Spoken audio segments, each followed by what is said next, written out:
fiery horse with the speed of light, a cloud of dust, and a hearty hi-yo, Silver, the Lone Ranger.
With his faithful Indian companion Tonto, the daring and resourceful masked rider of the plains led the fight for law and order in the early western United States. Nowhere in the pages of history can one find a greater champion of justice. Return with us now to those thrilling days of yesteryear. From out of the past come the thundering hoofbeats of the great horse Silver. The Lone Ranger rides again. On, Silver! Let's go, big fellow! I'm Silver! Hoy!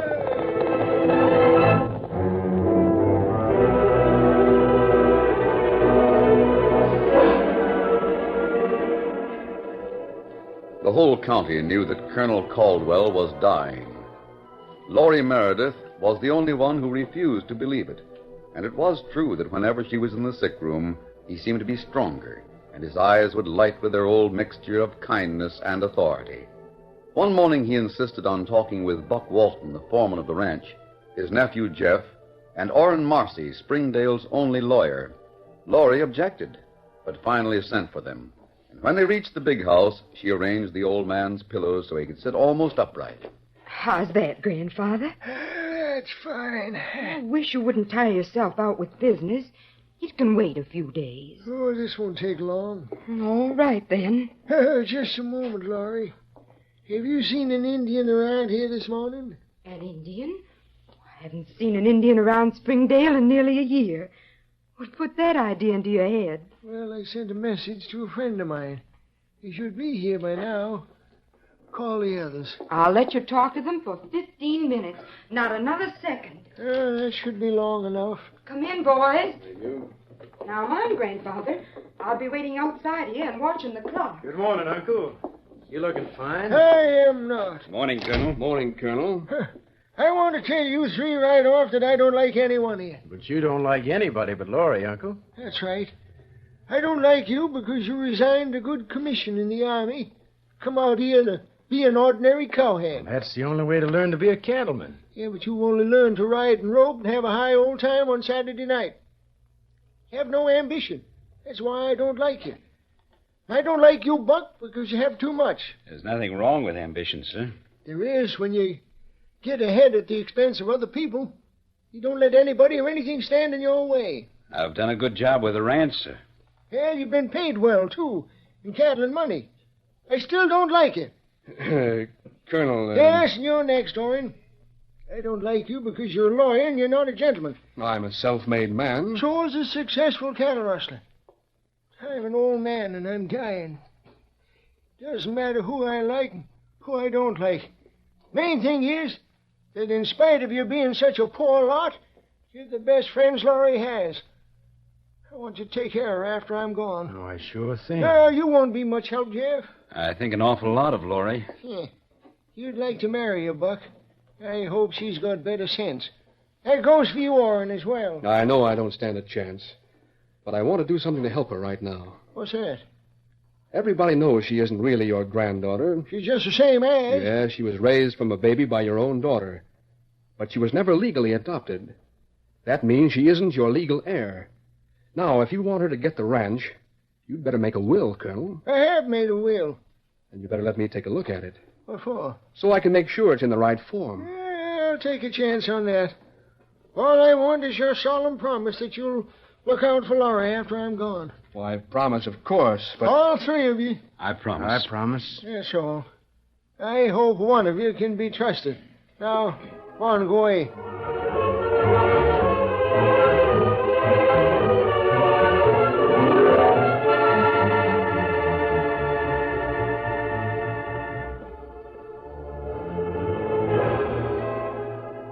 At night, Laurie left the door of the colonel's bedroom open and slept on a cot in the living room so she could hear him if he called.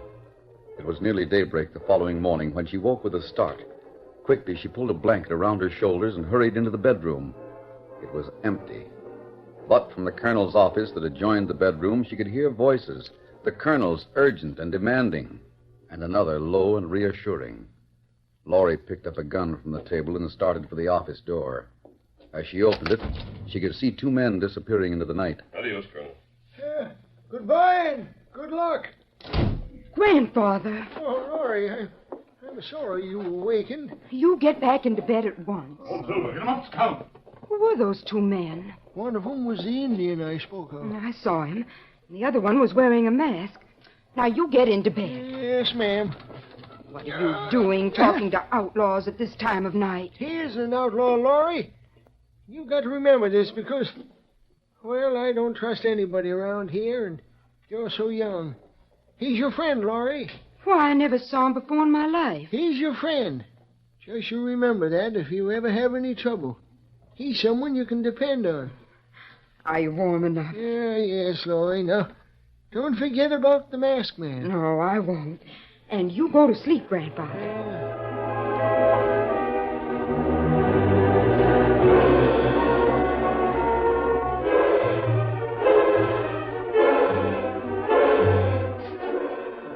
It was the colonel's last sleep.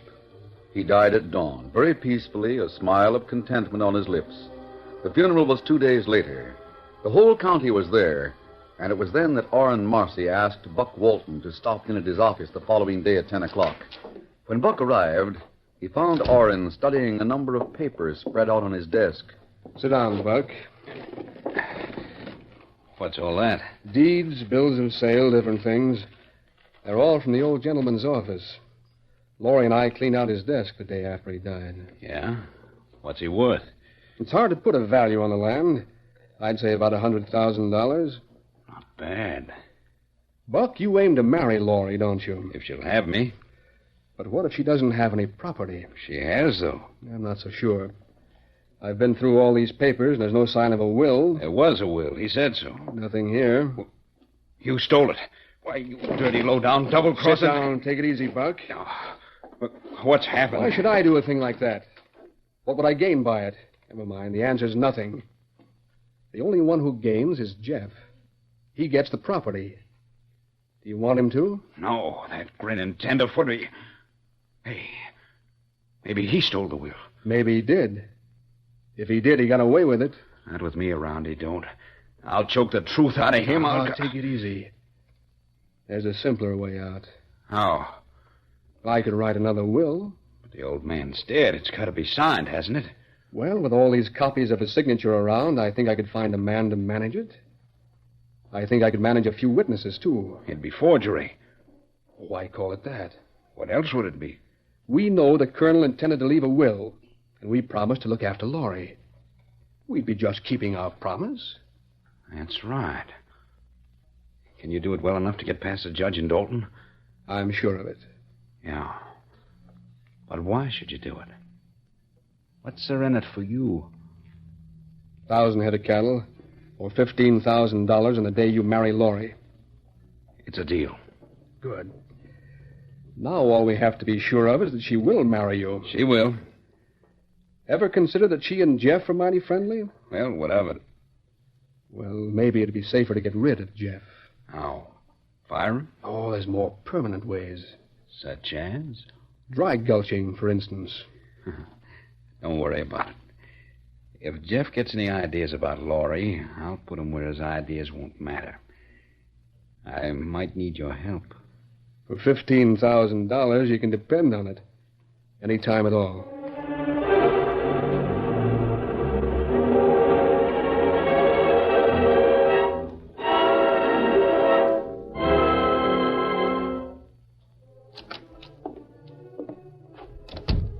Hello, Laurie. Is that you, Buck? Yeah. What's so interesting out the window? There's a bunch of boys down at the corral. Looks to me like they're trying to saddle Diablo. Look at him rear. Get away from there, Curly. Will you listen to me for a minute, Laurie? I'm listening. This ranch of yours is going to take a lot of managing. That's your job, isn't it? I've never handled the paperwork before. Well, if you want to hire somebody, go ahead. No, I just wanted to be sure that you trust me enough. Oh, of course I do. You like me, Laurie, don't you? Of course. You know how I feel about you. I was wondering if Buck, maybe... It's Jeff trying to ride him. Yeah? Get out there and stop him right away. What for? Because he's practically a tenderfoot. You'll have to take a few falls to get over it. Jeff. He's doing all right. No, he isn't.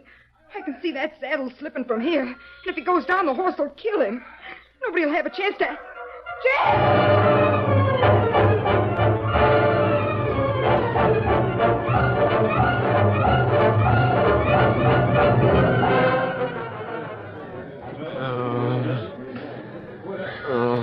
Jeff, where was he killed? Well, we don't know. It didn't look as if Get he a was pail hurt. of water, quick. Yes, ma'am.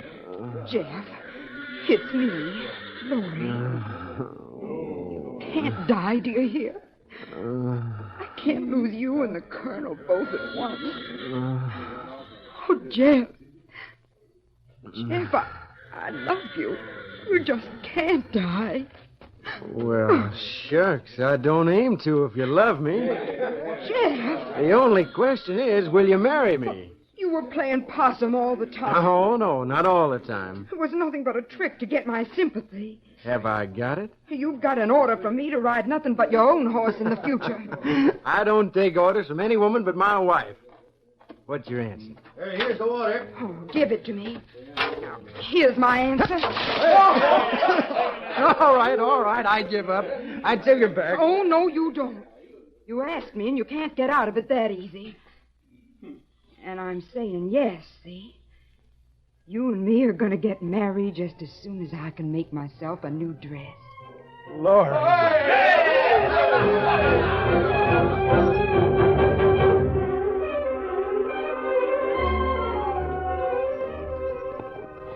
What was it you wanted in town, Buck? Just find Oren Marcy. Tell him I've decided to go through with that deal. And I'll see him tonight about 8 o'clock. Right. Might also mention the news about Jeff and Laurie. Sure thing. Get up there.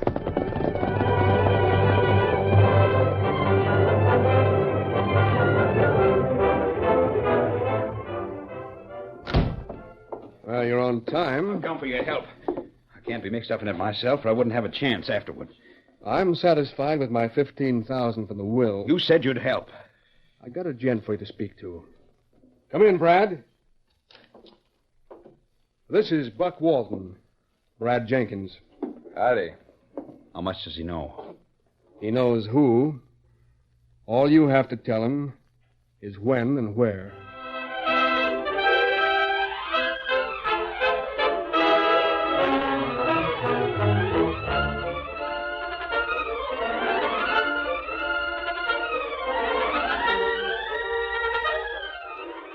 The curtain falls on the first act of our Lone Ranger story. Before the next exciting scenes, please permit us to pause for just a few moments.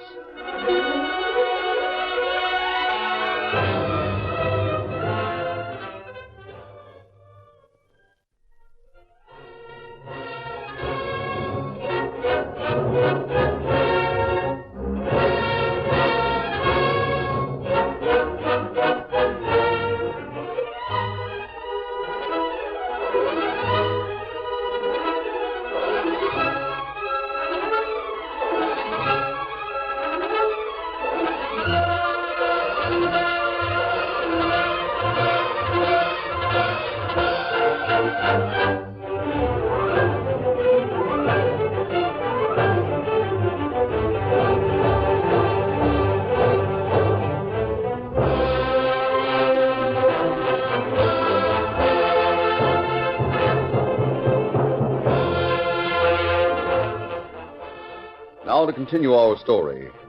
At just about the same time that Buck rode into town for his conference with Orrin Marcy, the Lone Ranger and Tonto reined up 100 yards from the Bar C ranch house. They walked the remaining distance, and when a glance through the living room window showed Laurie to be alone there, the masked man knocked on the front door.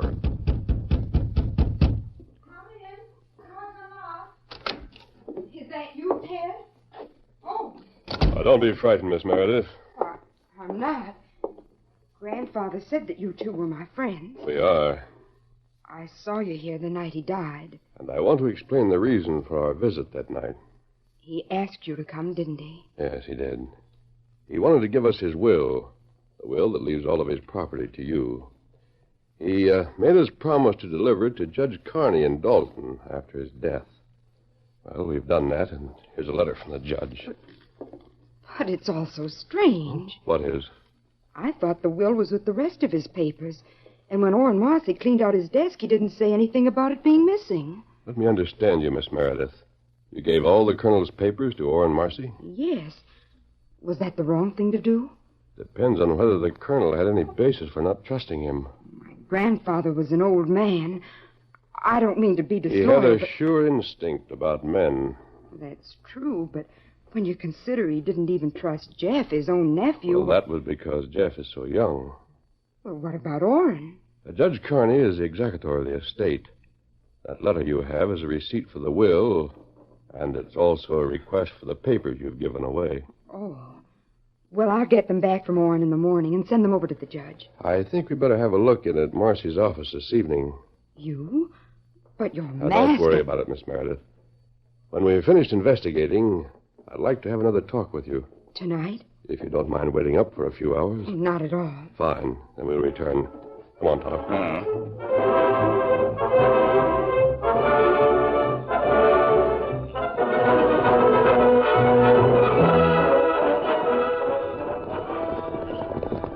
Oh, Silver. No, fella. Look like everybody in town asleep. Oh, I see a few lights. Oh, that cafe. There's one farther on. I'm fairly sure that's Marcy's office. We wait? No, Tonto. We'll get as close as we can. Perhaps we can find out what's keeping him at work so late. Oh. Come on, Silver. Get him up, Scout.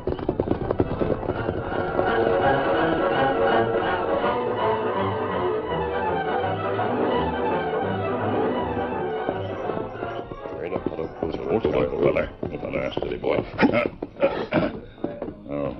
Window. Open a little. Yes.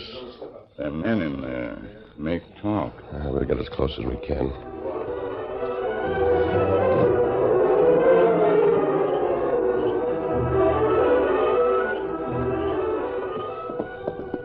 Easy, Silver. We'll walk the horses until we reach the back of the cafe. That's good. Steady, big fella. Scout, easy, fella. What to do now? Go back to ranch? Yes, I'll stay around there. But you'd better start for Dalton tonight. You get Sheriff? Yes, Tonto. Tell him what we've heard. Ask him to round up a posse and be at the Dalton end of the canyon by dawn the day after tomorrow. But Crook waiting, can We'll find a way to smoke them out. Oh, maybe you'll make Stampede, huh? That's the idea, Tonto. Brad and whatever men he has with him will come out of the canyon fast. All the sheriff has to do is pick them up. Come on, Silver. Get him up, Scout.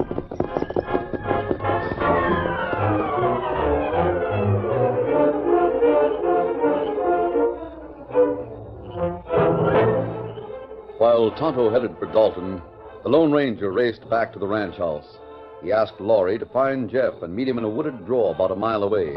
The girl agreed, and less than half an hour later, the meeting took place. Steady. Laurie, this man is masked. He was the colonel's friend, and he's our friend. That's true, Jeff. Well, what's all the mystery for? If you want to talk to us, why couldn't you do it up at the house? Because Buck will be coming back from town shortly, and he isn't your friend. He isn't? Well, why not? Well, when Orrin Marcy went through the colonel's papers, he didn't find the will, naturally. So he thought there wasn't one. He thought that Jeff here would inherit the property. Me? Yes, you're the only blood relation. Now, Buck planned to marry you, Miss Meredith. I can't understand. He did. He does. He also wanted the ranch. Orrin Marcy agreed to forge a will And on the day of the wedding, he was to receive a certain amount of money. I don't know how much. It wasn't mentioned. Where did you find out all this? Otto and I listened in on a conference tonight. At Owen Marcy's office? Yes. Your engagement came as a great surprise to Buck, Miss Meredith. Oh, it did. But it didn't change his plans. Does he think I'm going to marry two men? He thinks he still has a chance if Jeff were, eliminated. You mean killed? I can take care of myself with Buck. He had no intention of getting involved himself. He's hired someone for the job. Jeff. Yes, a man named Brad Jenkins, who's already wanted by the law. Oh, we must tell the sheriff. Otto's on his way to get him. Now, let me tell you exactly what they're planning to do, and I have a few suggestions. If you follow them, Jeff, I promise you won't be in any danger. And you'll give us a chance to capture Jenkins and also put Walton and Owen Marcy right where they belong.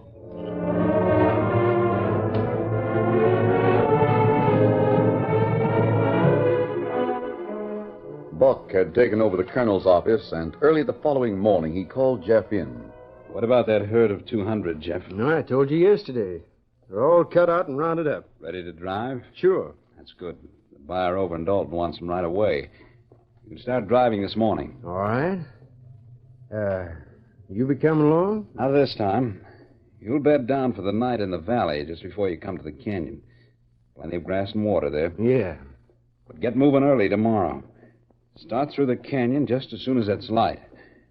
That way you'll get to Dalton by early afternoon. You can finish your business by tomorrow night. Right. Who'll I take with me? Just Curly and Joe. But I want you to ride point all the time. Do you understand that? Thanks. It's a sort of a compliment. You're learning. I'll have the papers ready in half an hour. See that you're ready to hit the trail by then. Keno.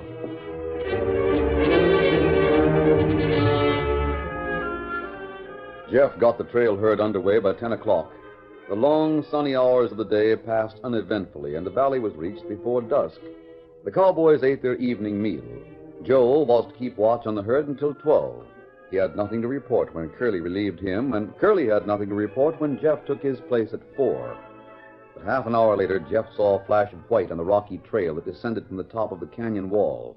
Soon the great horse Silver was racing across the level floor of the valley, and a few minutes later the Lone Ranger reined up beside Jeff. Oh, Silver, hold. Well, howdy. Howdy. All quiet. So far.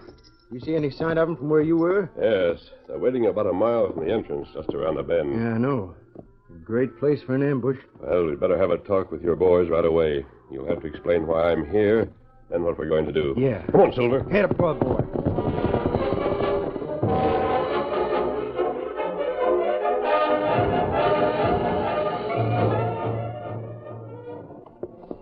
Been light for half an hour, Brad.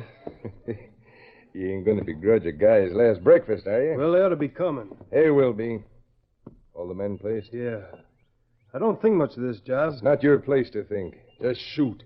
And shoot to kill. What about the rest of the money? You don't know much about Marcy or Walton. What if they try to double-cross you? I can send Marcy to jail any day in the week. And as for Walton, they talked too much the other night.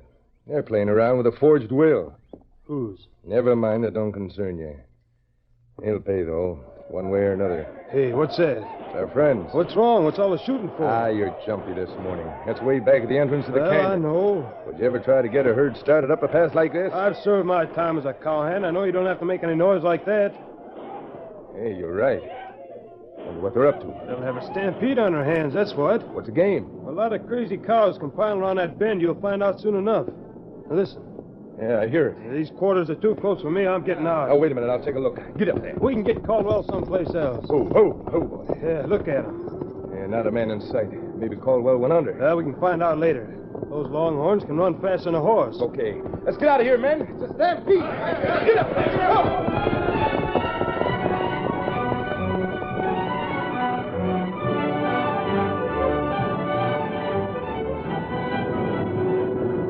The cattle thundered through the canyon, and the outlaws raced ahead of the roaring torrent in a desperate bid for safety. Behind the herd, the Lone Ranger and the cowboys urged their mounts to greater speed over the treacherous footing of the canyon floor.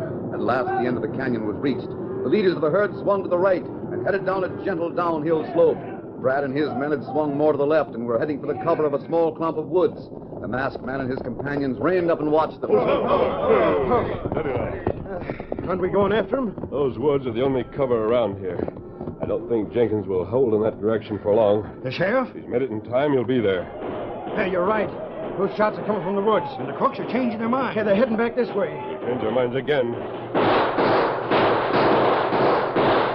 Yeah, that did it. I can see the posse coming out of the woods. Now, why not? The whole mangy outfit is reaching for the sky. One Silver! Here, boy!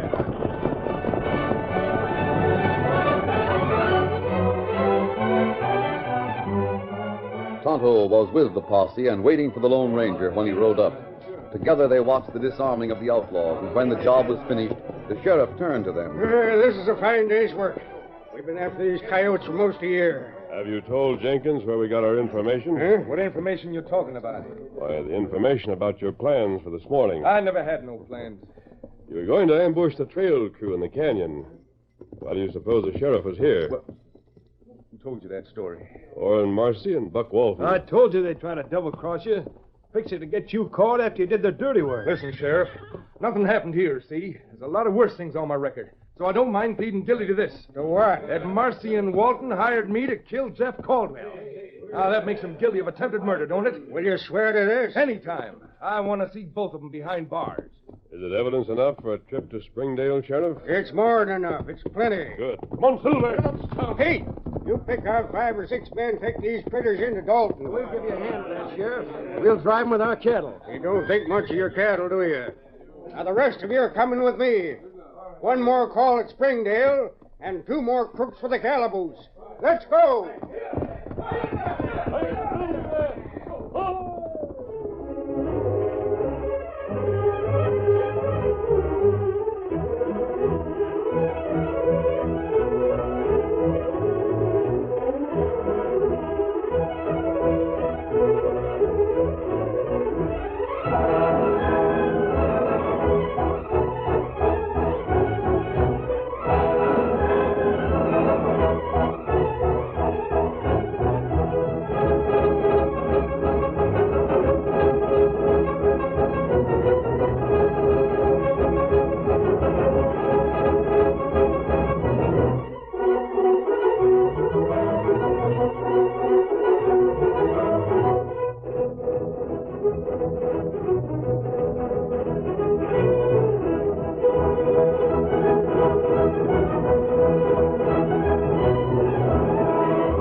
The story you have just heard is a copyrighted feature of the Lone Ranger Incorporated.